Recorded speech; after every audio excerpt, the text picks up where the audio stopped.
ನಿನ್ನೆ ಒಂದು ಇಂಟರ್ವ್ಯೂ ಆಗಿತ್ತು, ಒಂದು ಕನ್ಫ್ಯೂಷನ್ ಇರುತ್ತೆ ಅಂತ ಲಾಯರ್ ಜಗದೀಶ್ ಅವರು ದರ್ಶನ್ ಅವ್ರ ಬಗ್ಗೆ ಒಂದಷ್ಟು ಮಾತಾಡಿ ವೈರಲ್ ಆಗಿತ್ತು. ಏನದು ವಿಚಾರ ಅಂತ ಏನು ಮಾತನಾಡಿದ್ರು ಅಂತ ಸರ್? ಅದು ಸರ್ ಏನಿಲ್ಲ, ಈಗ ನಾವು ನಮ್ಮದು ಸಹಕಾರ ನಗರ ಸರ್, ಅವರು ಸಹಕಾರ ನಗರನೇ. ನಾವು ಏನೋ ಈ ಥರ ಯಾವುದೇ ಒಂದು ಹೊಸಬರ ಸಿನಿಮಾನ ಜನರ ಹತ್ರ ತಲುಪಿಸೋದು ತುಂಬ ಕಷ್ಟ. ಈಗ ದೊಡ್ಡ ಸ್ಟಾರ್ ವ್ಯಾಲ್ಯೂ ಇರುವಂಥ, ಸ್ಟಾರ್ ಫೇಸ್ ವ್ಯಾಲ್ಯೂ ಇರುವಂಥ ಒಂದು ಸಿನಿಮಾಗಳಿಗೆ ಯಾರು ಪ್ರಮೋಷನ್ ಇಲ್ದರೂ ಕೂಡ ಗೊತ್ತಾಗುತ್ತೆ ಜನರಿಗೆ. ಸೊ ನಾವು ಅದೇ ಒಂದು ನಿಟ್ಟಿನಲ್ಲಿ ಈಗ ಲಾಯರ್ ಜಗದೀಶ್ ಅವರು ಎಲ್ಲ ಕಡೆ ನಾನು ಆಲ್ಮೋಸ್ಟ್ ಒಂದು ಹಲವಾರು ಕಾರಣಗಳಿಗೆ ಅವರು ಎಲ್ರಿಗೂ ಗೊತ್ತು, ಮನೆ ಮಾತಾಗಿದ್ದಾರೆ ಅದು. ಸೊ ಹಾಗಾಗಿ ಅವ್ರ ಮುಖಾಂತರ ನಾವೇನಾದರೂ ಒಂದು ಇಂಟರ್ವ್ಯೂ ಮಾಡಿದ್ರೆ ಖಂಡಿತ ನಾವೊಂದಷ್ಟು ಜನಕ್ಕೆ ರೀಚ್ ಆಗ್ತೀವಿ ಅನ್ನೋ ಉದ್ದೇಶದಿಂದ ಅವ್ರು ಕೇಳಿದಾಗ ಹೊಸ ತಂಡ ಮಾಡಿದೆ, ಒಂದಷ್ಟು ಏನೋ ಹೊಸ ಹುಡುಗರು ಮಾಡಿದ್ದಾರೆ, ನನ್ನ ಕಡೆಯಿಂದ ಸಪೋರ್ಟ್ ಇರುತ್ತೆ ಅಂತ ಒಂದು ಬಂದು ಮಾತಾಡಿದ್ರು ಸರ್. ಅದ್ರ ಮಧ್ಯೆ ಒಂದಷ್ಟು ನಡೀತು. ಅದ್ರ ಬಗ್ಗೆ ನಾವು ಅಷ್ಟೊಂದು ಸೀರಿಯಸ್ ಆಗಿ ತೊಗೊಳ್ಬೇಕಾಗಿರೋ ನೆಸಿಟಿ ಇಲ್ಲ ಸರ್. ನಮ್ಮ ಯಾರಿದ್ರು ಅವರೊಂದು ಏನೋ ಅಭಿಮಾನನ ಅವ್ರು ವ್ಯಕ್ತಪಡಿಸಿದ್ರು, ಅದನ್ನ ಬಿಟ್ಟರೆ ಏನು ಅದನ್ನು ತುಂಬ ಸೀರಿಯಸ್ ಆಗಿ ತೊಗೊಳ್ಳೋ ನೆಸಿಟಿ ಇಲ್ಲ ಅಂತ ಅನಿಸ್ತಿದೆ. ಬಟ್ ಇಲ್ಲಿ ನಾವು ತಗೋಬೇಕಾಗಿರೋ ಉದ್ದೇಶ ಅವ್ರು ಬಂದಿದ್ರಲ್ಲ, ಏನೋ ಒಂದು ಹೊಸ ಹುಡುಗರಿಗೆ ಸಪೋರ್ಟ್ ಮಾಡೋಣ ಅಂತ, ಅದು ವಿಷಯನ ನಾವು ಮಾತಾಡ್ಬೇಕು ಸರ್. ಯಾಕಂದರೆ ಈಗ ಎಲ್ಲರೂ ನಾವು ಒಂದಷ್ಟು ಕಮೆಂಟ್ಗಳು ನೋಡ್ತಾ ಇದ್ವಿ, ಏನೋ ಫ್ಯಾನ್ ವಾರ್ಸ್ ಅಂತ, ಅವ್ರು ಕಮೆಂಟ್ ಹಾಕೋದು, ಇವ್ರಿಗೆ ಕಮೆಂಟ್ ಹಾಕೋದು. ಸರ್ ನಮಗೆ ಈ ಫ್ಯಾನ್ ವಾರ್ಗಳ ಮಧ್ಯೆ ಸಿಗಾಕೊಳ್ಳೋ ಒಂದು ಇದಿಲ್ಲ ಸರ್. ನಾವೇನು ಹೇಳ್ತಿದ್ದೀವಿ ಅಂತ ಹೇಳಿದ್ರೆ, ಒಂದು ಹೊಸ ತಂಡ ಬಂದಾಗ, ಒಂದು ಹೊಸಬ್ರು ಬಂದಾಗ ನಿಜವಾಗ್ಲೂ ಸ್ಟಾರ್ಸ್ ನಮ್ಗೆ ಸಪೋರ್ಟ್ ಮಾಡ್ತಿದ್ದಾರೆ ಸರ್. ಇವತ್ತು ಇಂಡಸ್ಟ್ರಿ ಕಡೆಯಿಂದ ಸಪೋರ್ಟ್ ಮಾಡ್ತಿದ್ದಾರೆ. ದುನಿಯಾ ವಿಜಯ್ ಸರ್ ನಮ್ಮ ಬೆನ್ನಿಂದ ನಿಂತ್ಕೊಂಡು ನಾನು ನಿಮ್ಗೆ ಇದು ಒಂದು ಒಳ್ಳೆ ಸಿನಿಮಾ ಮಾಡಿದ್ದೀರಾ ಅಂತ ನಮ್ಗೆ ಸಪೋರ್ಟ್ ಮಾಡಿ ನಿಂತಿದ್ದಾರೆ.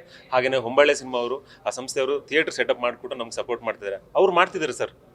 ಇಂಡಸ್ಟ್ರಿ ಕಡೆಯಿಂದ ಅವ್ರ ಸಪೋರ್ಟ್ ಸಿಗ್ತಿದೆ ಹೊಸಬ್ರಿಗೆ, ಪ್ರೇಕ್ಷಕರಿಂದ ಸಿಗಬೇಕು ಸರ್. ಈ ಫ್ಯಾನ್ ವಾರ್ಸ್ ಅಂತ ಏನು ನಡೀತಿದೆ, ನಮಗೆ ದರ್ಶನ್ ಸರ್ ಮೇಲೆ ಆಗ್ಬೋದು, ಸುದೀಪ್ ಸರ್ ಮೇಲೆ ಆಗ್ಬೋದು, ಶಿವಣ್ಣ ಸರ್ ಮೇಲೆ ಆಗ್ಬೋದು, ಹಾಗೆಯೇ ಯಶ್ ಸರ್ ಮೇಲೆ ಆಗ್ಬೋದು, ಧ್ರುವ ಸರ್ ಆಗ್ಬೋದು, ರಕ್ಷಿತ್ ಶೆಟ್ಟಿ, ರಿಷಬ್ ಶೆಟ್ಟಿ, ಎಲ್ಲರ ಮೇಲೂ ಅಭಿಮಾನ ಇದೆ, ಪ್ರೀತಿ ಇದೆ ಎಲ್ಲ ಸರ್.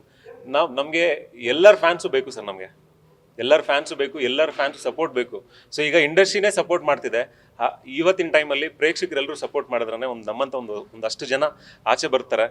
ನೀವು ಪ್ರೇಕ್ಷಕರು ಏನೋ ನಾ ಆಗಲೇ ಹೇಳಿದ್ನಲ್ಲ, ಪ್ರೇಕ್ಷಕರು ಸಪೋರ್ಟ್ ಮಾಡ್ದೇ ಯಾರಾದರೂ ಸ್ಟಾರ್ಸ್ ಆಗೋಕ್ಕೆ ಸಾಧ್ಯ. ಈಗ ಅವರೆಲ್ಲ ಸ್ಟಾರ್ಸು ಕೂಡ ನೀವು ಬೆಳೆಸಿದ್ರೇ ಬೆಳೆದಿದ್ದೀರಾ. ಎಲ್ಲರೂ ಎಲ್ಲೋ ಒಂದು ಕಡೆ ಶುರು ಮಾಡ್ಕೊಂಡಿರೋರಲ್ವ ಸರ್, ಮೊದಲನೇ ಸಿನಿಮಾ.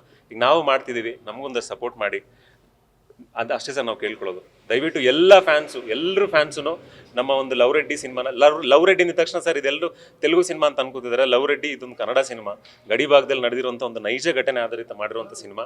ಸೊ ನಮ್ಮ ಕನ್ನಡದ ಕತೆ, ಕನ್ನಡದ ನಟರು ಎಲ್ಲರೂ ಸೇರಿ ಮಾಡಿರುವಂಥ ಒಂದು ಸಿನಿಮಾ. ಹಲವಾರು ಕಾರಣಗಳಿಂದ ಅಲ್ಲಿ ಮುಂಚೆ ರಿಲೀಸ್ ಆಗಿ ಇಲ್ಲಿ ತಡವಾಗಿ ರಿಲೀಸ್ ಆಗಿದೆ.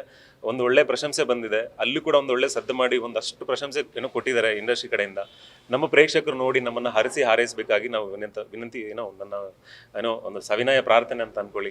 ಕರ್ನಾಟಕದಾದ್ಯಂತ ಎಲ್ಲ ಕನ್ನಡ ಪ್ರೇಕ್ಷಕರು ನಮ್ಮ ಒಂದು ಮನವಿ, ನಮ್ಮ ಸಿನಿಮಾ ನೋಡಿ ಸರ್.